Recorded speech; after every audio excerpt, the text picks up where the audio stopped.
찬양을 하나님께 올립니다. 은혜로운 찬양 감사드립니다. 지휘도 잘하셨고 반주도 잘하셨고 찬양도 잘하셨습니다. 우리 이하영 집사님 옆에서 지근거리에서 지휘하는 모습을 보는 은혜가 있습니다. 아마 카메라가 우리 이하영 씨 얼굴을 좀 비춘다면 그 얼굴이 얼마나 이렇게 사랑스럽고 또 이렇게 환하고 또 웃는 모습으로 지휘하는 모습을 보여줄 수가 없을까, 제가 그렇게 고민하다가 방법을 찾아냈습니다. 이 카메라가 없으니 예배 끝나고 앵콜송을 한번 더 하도록 하시죠. 그 찬양도 워낙 은혜롭고 좋죠. 마음을 따뜻하게 하고 은혜가 되는 찬양인데, 지휘할 때 이하영 집사님 이제 그 했던 얼굴 그대로 여러분 기억하시죠? 얼굴이 사랑스럽지 않으신가요? 너무 지휘 얼굴이 이쁘죠? 그러니까 그대로 해야 돼요. 우리 회중을 보면서 그대로 지휘하도록 합니다.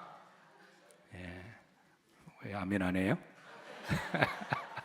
그래서 예배 끝나고 이 은혜로운 찬양을 주 안에서 하나님을 아버지로 모시고 다시 한 가족이 되는 앵콜 찬양을 듣기 위해서 제가 설교를 좀 빨리 마치도록 하겠습니다.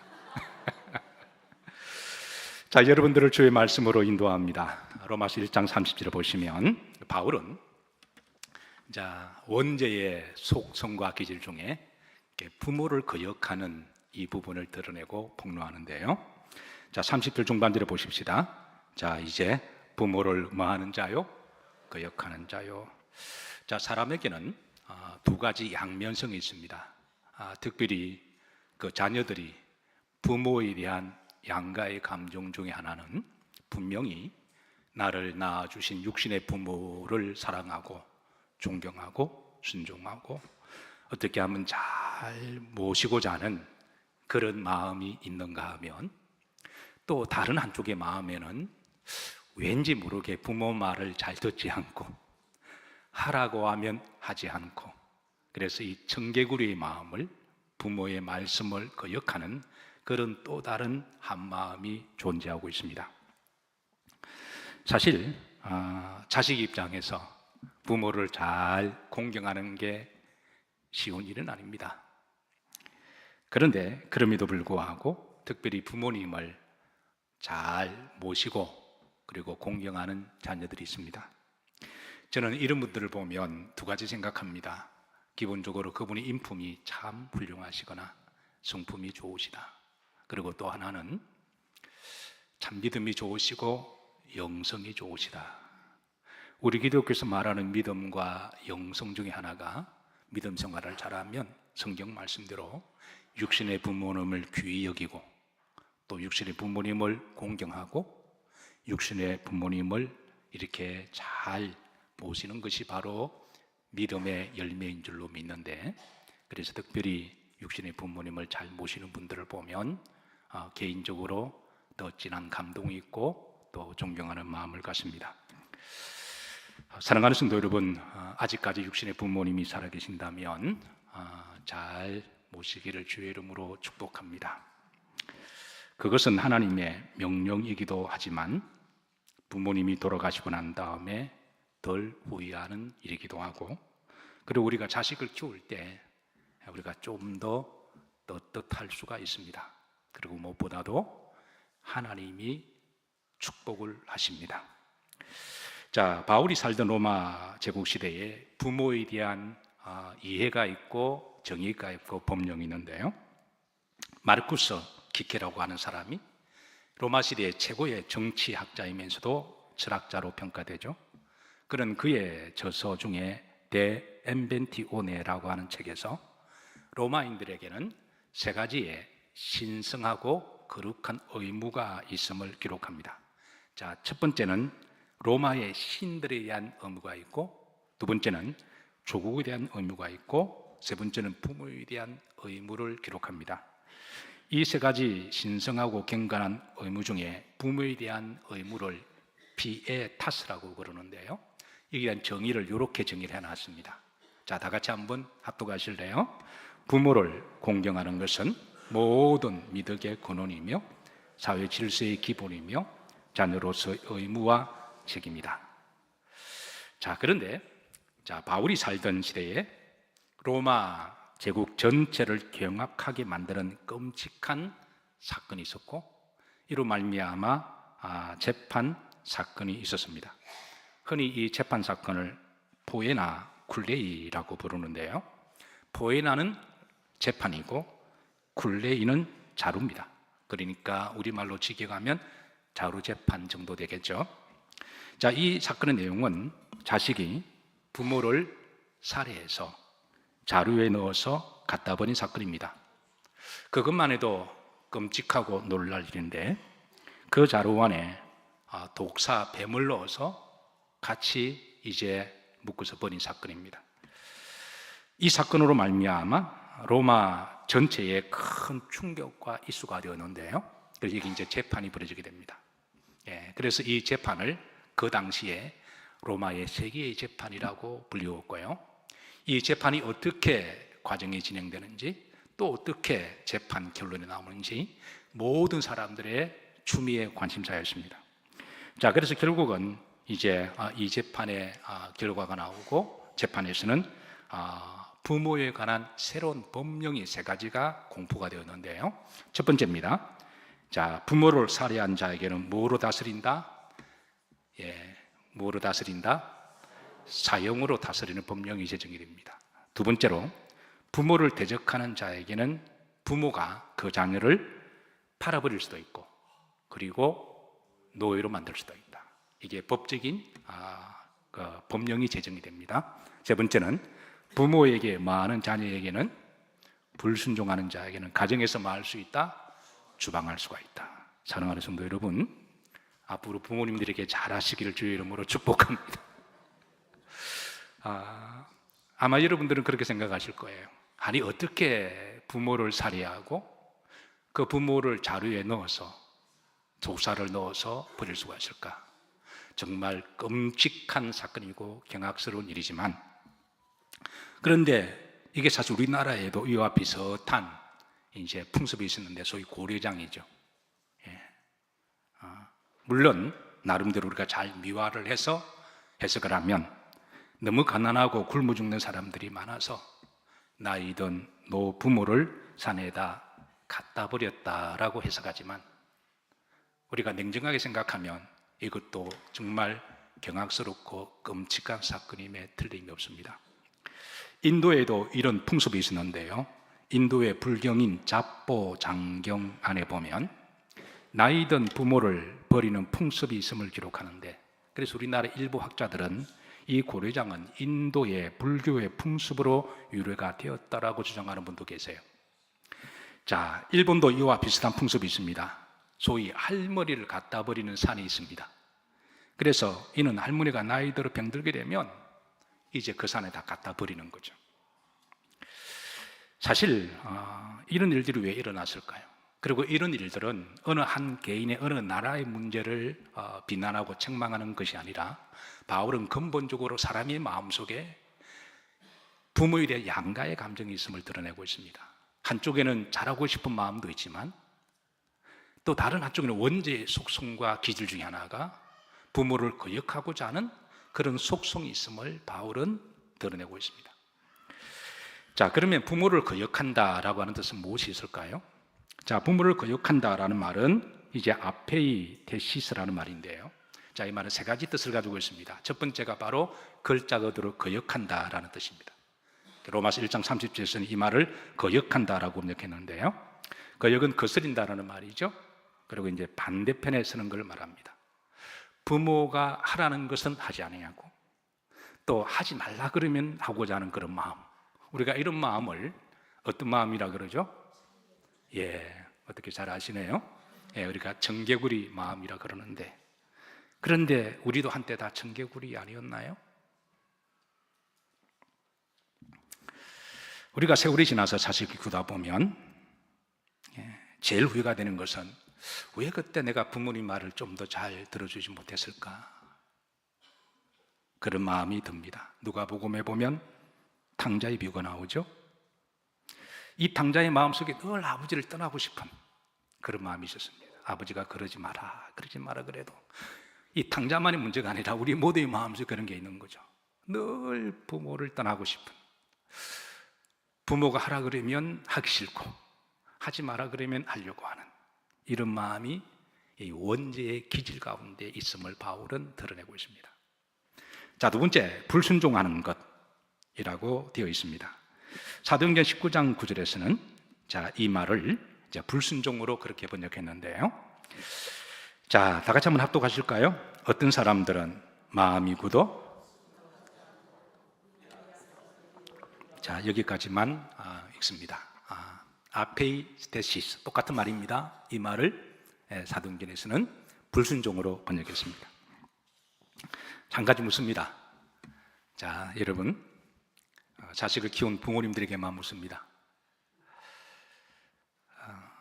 내 자식이 나에게 순종하는 게 더 많을까요? 아니면 불순종하는 게 더 많을까요? 뭐 100% 순종하는 자식은 없을 거예요. 또 100% 불순종하는 자식도 없을 거예요.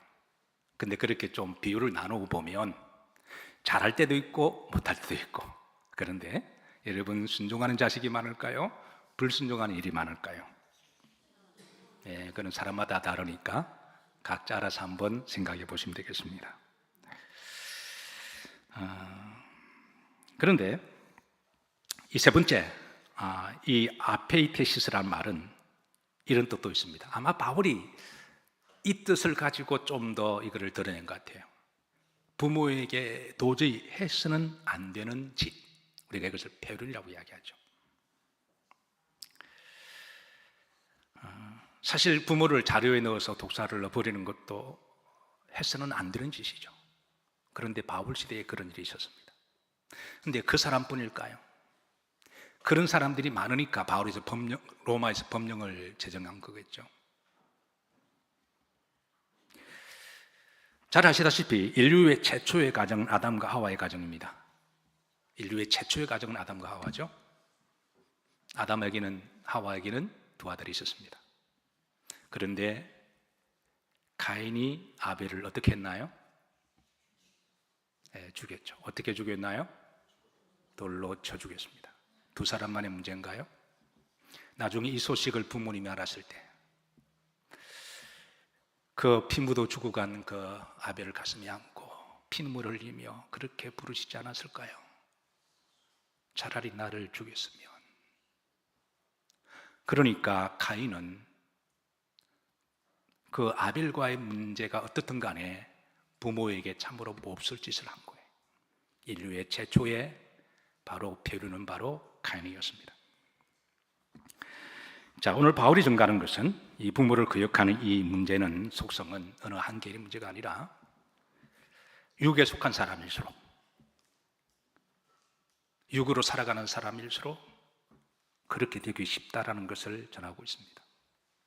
반면에 영에 속한 사람일수록, 결국 성경과 하나님이 말씀 우리를 가르치고자 하는 것은 위로는 하나님을 잘 공경하고 아래로는 나를 낳아준 육신의 부모님을 잘 공경하는 걸 가르쳐 주잖아요. 그래서 믿음 생활을 잘한다고 하는 것은, 우리가 하나님의 영의 인도함을 받는다고 하는 것은 기본적으로 육신의 부모님을 잘 모시고 귀히 여기는 것이니까. 그래서 영에 속한 사람일수록 저는 그 부모님을 잘 섬기고 모시리라고 그렇게 믿습니다. 그래서 성경은 어떻게 부모를 공경해야 되는지 우리들에게 가르쳐 주는데요. 자, 첫 번째, 우리가 잘 아는 말씀입니다. 내 부모를 뭐 해라? 공경해라. 출애굽기 20장 12절이죠. 20장 12절에 10계명 중에 5번째로 하나님이 주시는 말씀입니다. 이게 공경하라라는 말은 카베드입니다. 이 말의 원형동사는 무겁다라는 말이 시작되었는데요. 그러니까 부모의 말씀을 가볍게 여기거나 우습게 생각하거나 함부로 여기거나 그렇게 하지 말라고 가르쳐 줍니다. 부모가 하시는 말씀을 귀히 여기고, 그리고 무겁게 받아들이고, 그리고 이 카베드 말에서 파생된 명사가요, 존귀라는 말이 나오고 우리가 하나님께 영광을 할 때에 영광카베다라는 말이 나옵니다. 그러니까 부모님을 존귀하게 대하라는 말씀이기도 하고, 그리고 부모님을 어떻게 하든 영광스럽게 그렇게 하라고 일러주고 있습니다. 오늘 장로님 기도하셨지만 우리 교회 기도 제목 중에 하나가, 저도 늘 기도하지만 노년의 복을 주시길 하나님께 기도합니다. 그 노년을 복되게 하는 것은 첫 번째가 자녀들이 아닐까요? 자녀들이 부모님을 귀히 여기고, 물론 하나님은 이제 성도들이 이렇게 백발은 여호와의 멸류관이다, 하나님도 귀히 보시지만, 또 교회에서도 어르신들을 귀히 여기지만, 근데 기본적으로 자녀들이 자기 부모님을 귀히 여기고 영광스럽게 만들어 두고, 하시는 말씀을 가볍게나 우습게 여기지 아니하고 무게 있게 받아들이고, 그렇게 하는 것이 바로 또 성도의 도리고 하나님이 기뻐하시는 일이라고 믿습니다. 언제부터인지는 모르지만, 누가 시작하고 누가 지어낸 말이지만 여러분 이해하시고 용서하시고 들으세요. 언제부턴가 부모를 꼰대라는 말을 쓰기를 시작했습니다. 물론 이 말이 나중에 발전이 되어서 나이 든 사람을 다 꼰대로 다 치부해버려서, 그래서 부모가 하는 말을 잔소리로 치부해버리고 권위주의로 평가하고, 심지어 시대가 지난 쓸데없는 말로 여겨서, 그래서 부모가 자식들에게 이런 꼰대라는 소리를 듣지 않으려고 말 한마디도 제대로 못하는 그런 시대가 되었습니다. 아직 부모를 둔 자녀들에게 부탁합니다. 저는 이런 말들은 이게 믿음의 세계에서 나온 말일 수가 없습니다. 세상에서 나온 이 말을 혹이라도 비유법적으로도 사용하지 마시기를 주의 이름으로 부탁합니다. 어떻게 부모를 꼰대라고 불러요? 그건 말이 안 되는 거거든요. 성경은 내 부모를 뭐 해라? 이 말 속에는 부모의 말을 우습게 여기거나 함부로 여기거나 그렇게 무시하지 말라고 담겨 있으니, 부모를 귀하게 여기는 것은 하나님의 말씀입니다. 자, 두 번째, 생명의 통로입니다. 창세기 1장 28절에 보시면 하나님이 그들에게는 기본적으로 아담과 하와 부모를 이야기합니다. 그들에게 복을 주어 뭐하고? 생육하고 번성해라. 그러니까 생명의 통로로 하나님이 축복하셨어요. 유대인들의 모세 오경 해석서인 미드라시에 보면 이런 글이 있습니다. 자, 하나님께서 사람을 창조하실 때 두 사람의 파트너를 주셨는데, 한 사람은 아버지고 한 사람은 어머니다. 왜냐하면 하나님은 생명을 창조하실 때 하나님 혼자 생기라 그러지 아니하고 아버지와 어머니를 통해서 생명을 만드시잖아요. 그러니까 하나님의 파트너는 아버지와 어머니라고 하는 것이죠. 이런 점에 있어서 이제 그 부모님은 그 자녀들에게 생명의 통로입니다. 자, 흥미로운 것은 이 땅의 모든 나라들이 아버지와 엄마를 부르는 호칭이 여러분 거의 비슷하다는 사실을 혹시 아시나요? 저도 혹이나 싶어서 이제 관심을 가지고 한번 제가 찾아봤는데, 그래서 흥미로운 것은 모든 나라들이 이제 엄마, 아빠, 아버지에 대한 발음이 거의 비슷하더군요. 제가 다 할 수가 없어서 10나라만 제가 뽑았습니다. 한번 보시죠. 자, 한국에서는 엄마를 어떻게 발음하나요? 엄마. 아빠를 아빠. 자, 히브리어에서는 엄마를 M이라 그럽니다. 아빠를 아바, 아버지. 아바 그럽니다. 비슷하죠? 그죠? 근데 자, 헬라어에는 엄마를 마테르라고 이야기합니다. 아빠를 뭐라고 해요? 파테르라고 그럽니다. 비슷하죠? 영어권에서는 여러분 잘 아는 mom이라고 하고 아빠를 father이라고 그렇게 부릅니다. 스페인에서는 마드레, 아버지를 padre 그럽니다. 프랑스는 메레, 그리고 아버지를 파드레, 그리고 독일에서는 무틀, 그리고 파트르 그럽니다. 중국에서는 마마, 바바, 러시아에서는 마마, 파파, 힌두에서는 맘, 그리고 삐따 그럽니다. 비슷하죠? 어느 학자들은 이렇게 해석합니다. 갓난아이가 본능적으로 가장 부르기 쉬운 말이 바로 엄마, 아빠다 그렇게 해석하지만, 저는 목사로서 이렇게 해석합니다. 하나님이 생명을 주시고 갓난아이가 어머니 품속에서 가장 친숙하고 가장 부르기 좋고 그리고 가장 사랑스럽고 가장 영원히 담고 있어야 될 언어가 바로 마음이라고 하는 단어여서 하나님이 이 땅의 모든 엄마들의 이름을 마음으로 정해주신 줄로 믿습니다. 그리고 이 땅의 모든 아버지들의 이름을 이제 아버지 아니면 아바 그렇게 지어준 줄로 그렇게 믿습니다. 그리고 이 엄마 아빠 이름은 우리가 나이가 70이 되고 80이 되고 100살이 되어도 우리 가슴 속에 늘 품고 있는 나의 엄마 아버지의 이름인 줄로 믿습니다. 자, 두 번째, 하나님의 명령임을 가르쳐 줍니다. 다시 십계명 보십시다. 내 부모를 뭐 해라? 공경하라. 이거는 문법적으로 명령형입니다. 그러니까 이건 압슈는 아니라 그건 명령이라고 하는 뜻입니다. 유대인들의 영적인 주에서 미드라시에서는 자, 부모를 공경하는 일을 다음과 같이 가르쳐 주는데요. 자, 다 같이 한번 합독하시죠. 부모를 공경하는 일은 하나님을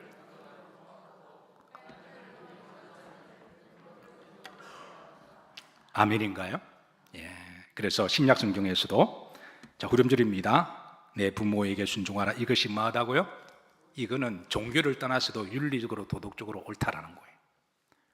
굳이 뭐 우리가 믿음과 영성을 안 따져도 기본적으로 사람이라면 이거는 윤리적으로 도덕적으로 옳은 일이다라고 가르쳐주고 있습니다. 자, 네 번째입니다. 하나님이 약속하신 축복의 통로입니다. 이렇게 20장 12절을 우름질러 보시면 합독합니다. 그래야하면 내 하나님 여호와가 내게 준 땅에서 내 생명 길리라. 하나님은 축복을 주실 때 제가 늘 강조하지만 만남을 통해서 축복을 많이 주십니다. 그리고 그 만남 중에 최고의 복된 만남은 부모의 만남이라고 믿습니다. 그 자녀를 가장 사랑하는 사람이 누굴까요? 그 단연 부모님이죠. 자녀를 위해서 가장 옳은 소리를 많은 사람 누굴까요? 부모님이죠. 자녀가 잘 되기 위해서 가장 많이 헌신하고 그리고 달라는 대로 다 주는 사람이 누굴까요? 부모님입니다. 자녀를 위해서 늘 기도하는 사람이 누굴까요? 부모입니다. 근데 그런 부모를 꼰대라고요?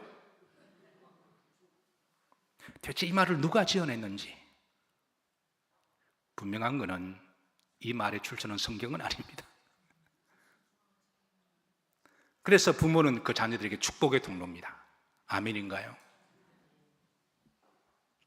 나이가 들었다고 해서 시대에 약간 뒤떨어졌다고 해서 부모 말을 우습게 생각하고 꼰대라고 함부로 하는 것은 하나님이 기뻐하지 않으세요. 그래서 하나님이 그 자녀를 부모를 잘 공경하면 하나님 내가 축복하리라 약속하시잖아요. 그리고 부모에게 축복을 받는 자녀가 잘 됩니다. 아니 부모가 인정하지 않는 자식이 어떻게 다른 데서 인정받을 수 있을까요? 부모한테 함부로 하는 자녀가 밖에서 아무리 잘한들 그게 무슨 의미가 있나요? 그건 위선이죠. 밖에서는 인간관계를 잘한다 그러는데요, 부모에게 함부로 하면 그 인간관계가 그건 위선 아닌가요? 그래서 성경은 부모는 축복의 통로임을 가르쳐 줍니다. 그리고 부모가 축복을 해야 그 자녀가 축복을 받습니다. 아멘인가요? 자, 성경에 보면 부모를 통해서 축복받은 많은 사람들이 있습니다. 일일이 다 열거할 수가 없어서 부모를 통해서 복받은 자녀들. 그런데요, 자, 말세가 되면 부모를 거역하고 불순종하고 표현주고를 하는 일들이 더 많아질 것임을 성경은 예언하고 있습니다. 디모데후서 3장 1절 보십시다. 이게 보면 자, 너는 이것을 알라. 언제의 말세에. 그러니까 말세의 여러 징조들 중에 그 중에 하나 이것을 알려줍니다. 흐름절입니다. 2절입니다. 부모를 뭐하며? 그러니까 말세가 될수록 부모를 거역하는 일들이 많아질 거라는 거예요. 그리고 부모에게 뭐하지 아니하며? 감사치 아니하며.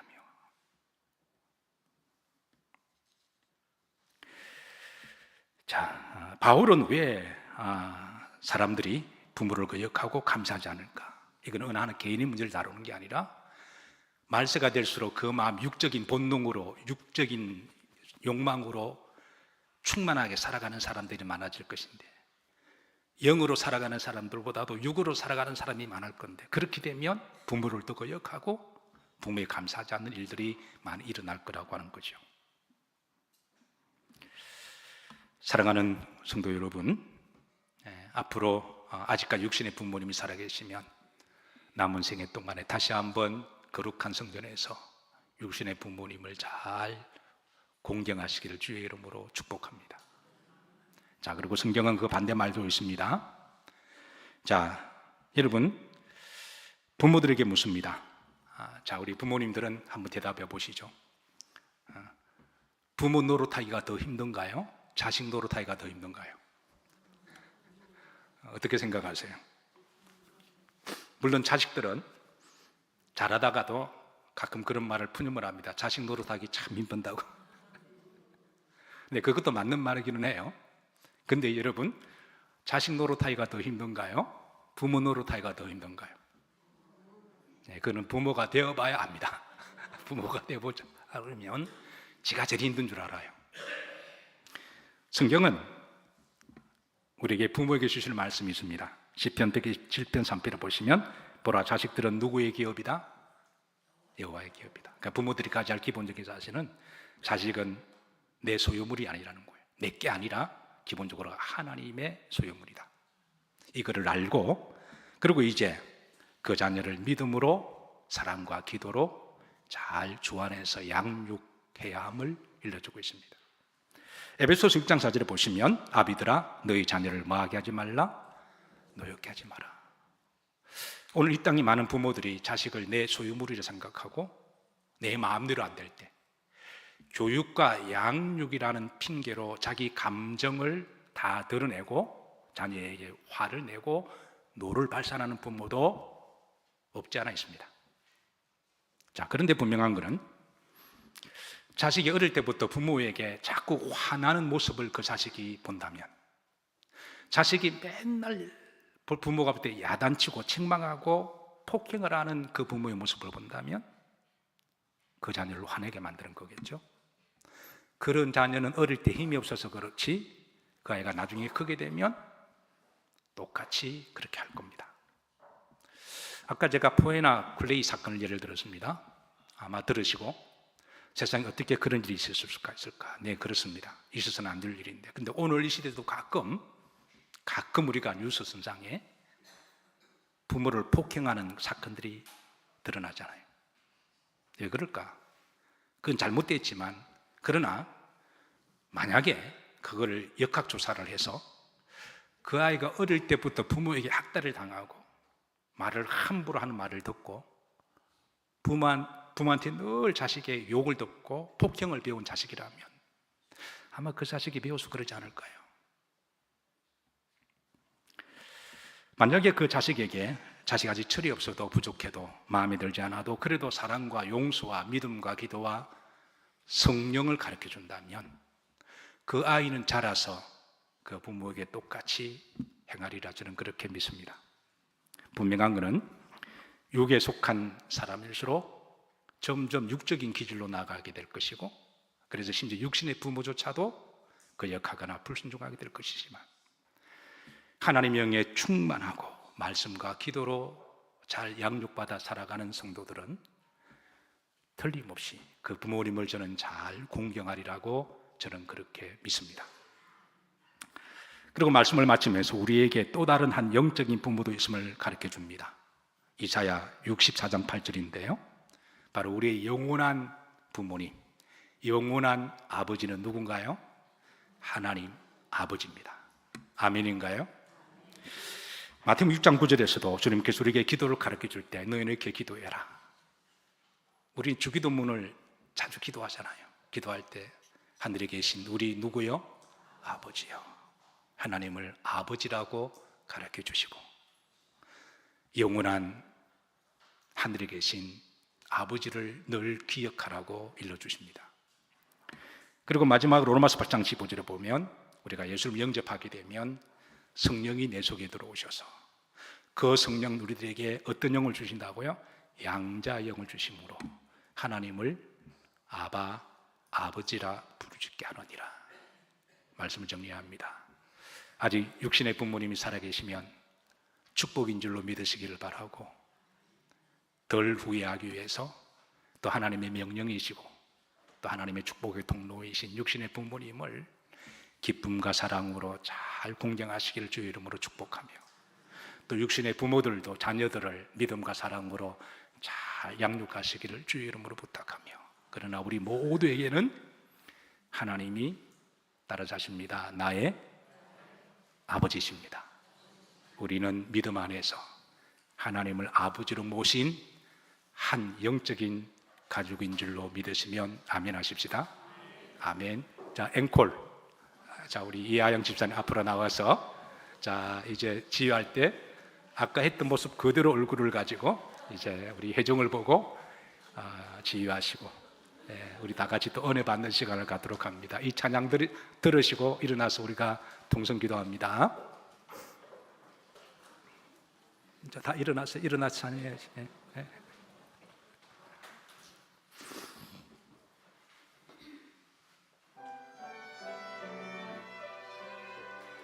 잠깐 스톱. 잠깐 스톱. 아니, 앞으로 부르니까? 그럼 45도만. 자, 각도 45도만. 자, 45도만. 안 그러면 앵콜할 이유가 없는데. 자, 여러분 옆으로 좀 트세요, 그러면. 이러지 마. 이렇게 합시다. 저 앞으로 다 나와요. 앞으로. 자, 우리 찬양대 앞으로 다 나와요. 앞으로 나오라니. 빨리 나와요. 찬양 시간 없어요, 빨리. 자, 빨리 나와요. 자, 박수 이럴 때, 자, 인터벌 때 박수.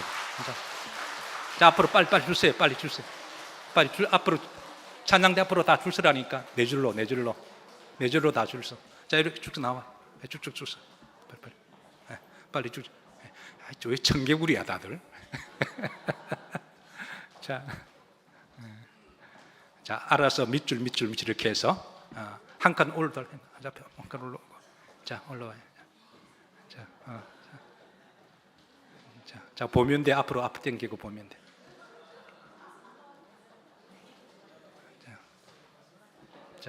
자, 앞으로 올라오고. 자, 가운데로 서. 가운데. 자, 됐어.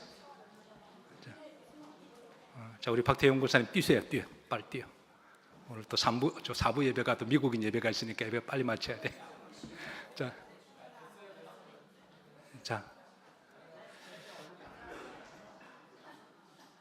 자, 박수. 이제 시작 지휘합니다.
마이크, 예.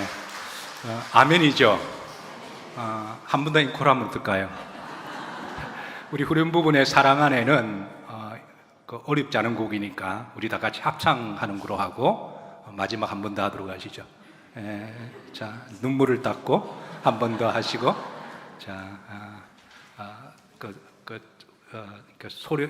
초반 부분은 부르시고 후렴 우리 다 같이 부르십니다. 예. 그리고 기도하십니다.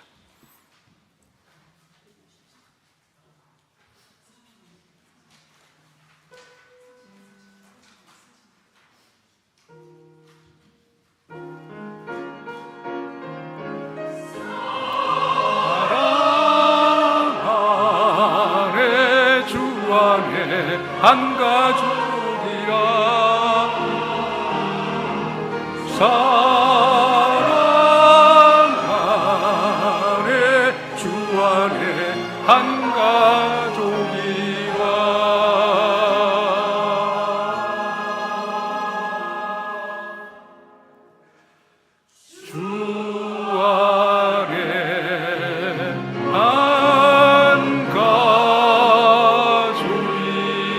안에 한 아멘. 축도